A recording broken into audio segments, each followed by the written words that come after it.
Welcome back.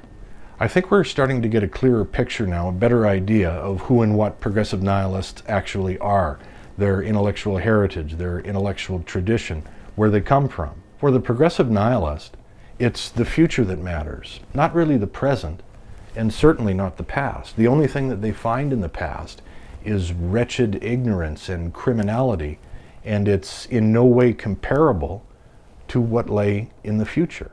So why do progressive nihilists think this way?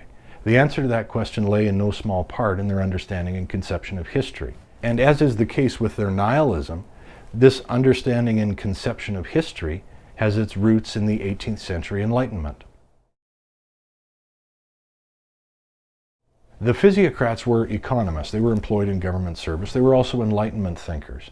And one of their number, Jacques Turgot, a finance minister, gives us a wonderful example of how the progressives of that day saw and understood history. The total mass of the human race, by alternating stages of calm and agitation, of good and evil, marches, though with dragging footsteps, toward greater and greater perfection. Jacques Turgot. As I have written elsewhere, this is wrong. Front to back, side to side, all the way up and all the way down. This is just plain wrong. But this is a wonderful example of how the progressive mind or the progressive type sees history, whether they are progressives in the 18th century or progressive nihilists in the 21st. Both groups across time have a tendency to see history in evolutionary terms. So the physiocrats and the economists, and the philosophers generally, introduced these ideas about the ascendatory nature of history, about the evolutionary and progressive nature of man himself, introduced these ideas to a fairly willing public in the 18th century. And these hazy, vague, poorly formed ideas about this better world that lay off in the distance were turned into scientific fact in the 19th century. If we could describe the 19th century with just two words, those two words would be science and progress. And men like Auguste Comte and Karl Marx were sort of perfect embodiments of the temper of the times, of the zeitgeist of the times. Both Auguste Comte and Karl Marx, independent of the other, developed their own ascendatory theories of history. For Auguste Comte, history unfolded in a series of stages. There were three stages. The first stage was the theological stage, the stage at which humanity related all thought back to the divine. The second stage was the metaphysical stage, and this was the stage of speculative philosophy, sort of unmoored from its theological past. And the third stage of his theory of history was the stage of positivism. And it was at this stage, the stage of positivism, where society or humanity itself could be shaped and molded to that greater degree of perfection through the rational application of scientific principles. For his part, Karl Marx developed his own ascendatory stages of history idea, which saw humanity moving from primitive communism to slavery, to feudalism, to capitalism.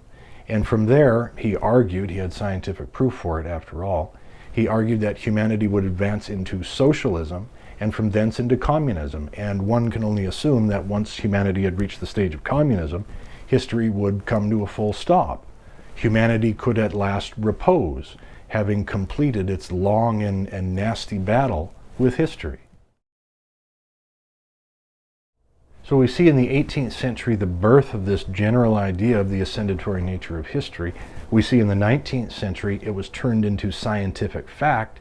And here in the 21st century, we are still saddled with a conception of history, an understanding of history that is now about 300 years old and about 50 to 100 years totally out of date. There is an alternative to the progressive conception of history, and it's an alternative that's been around for thousands of years. And it's an alternative that is so much more intellectually satisfying or intellectually fulfilling. And it's an alternative that is natural, it is organic, as opposed to the progressive conception of history, which tends toward a kind of machine-like quality or a mechanistic quality. Now, this idea of the cycles of history is pretty basic, it's pretty simple. It holds to the basic idea that all cultures, all social and political orders that are born and then mature will die, right?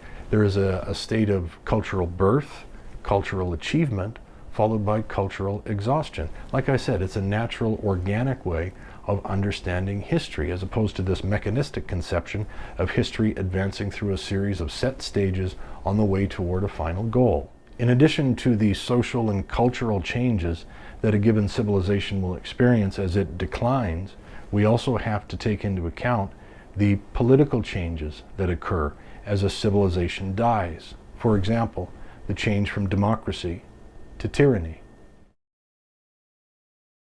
Many writers and philosophers throughout the years have written about this very thing. We find its first, or one of its earliest expressions, in Plato's Republic, where he was examining how and why it is that a democracy will descend from a democracy into tyranny.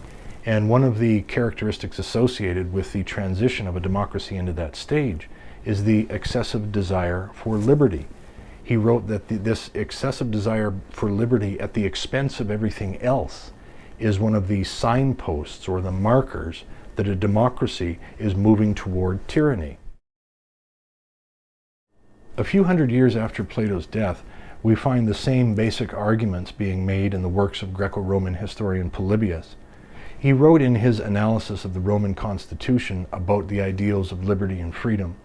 And he said one of the interesting things that he found in his analysis of these constitutions is the fact that over time, the ideals of liberty and freedom become less important in succeeding generations. And as these ideals, these values become less important over time, the generations that follow are less inclined to fight for these ideals. And Polybius argued that it was when we reach this stage that democracy is transitioning into tyranny. And for Polybius, that's how he understood history, in these sort of natural and organic terms, that even social and political orders will move and transition from one to the next in a continual cycle, from democracy to tyranny and back again. If his words are not alarming, then I think at least the words should be worrying. Because we here in the modern West are currently seeing or experiencing what appears to be nascent or early stages of tyranny. We can see this in the speech and thought codes that are being imposed upon individuals. There are certain things that we can think, say, and feel, and nothing beyond that. Now, this is dressed up in the clothing of social justice. We're told that it is in fact a manifestation of social justice, but it doesn't feel like justice. It feels like something else. And so today I'll end with Oswald Spengler. Spengler was a big believer in the cycles of history, and he had absolutely no patience at all. Many other writers were like this, but he himself had no patience at all for those who viewed history in ascendatory terms or in terms of progress. He said that a social and political order, a human civilization, has no more purpose than a butterfly or an orchid, right? It's subject to the same rules of the cycles of life. Toward the end of his masterwork, Oswald Spengler reminds us of a couple of things I think that we've forgotten over the years. And he says that we do not have the freedoms that we think we do. He said we do not have the freedom to do this or to do that, which is to say we do not have the freedom to mold, shape, and will history in a direction that is more amenable to our desires, to our wishes. He said what we do have are two freedoms. We have the freedom to do the necessary, or the freedom to do nothing, because a task that historic necessity has set will be accomplished, either with the individual or against them.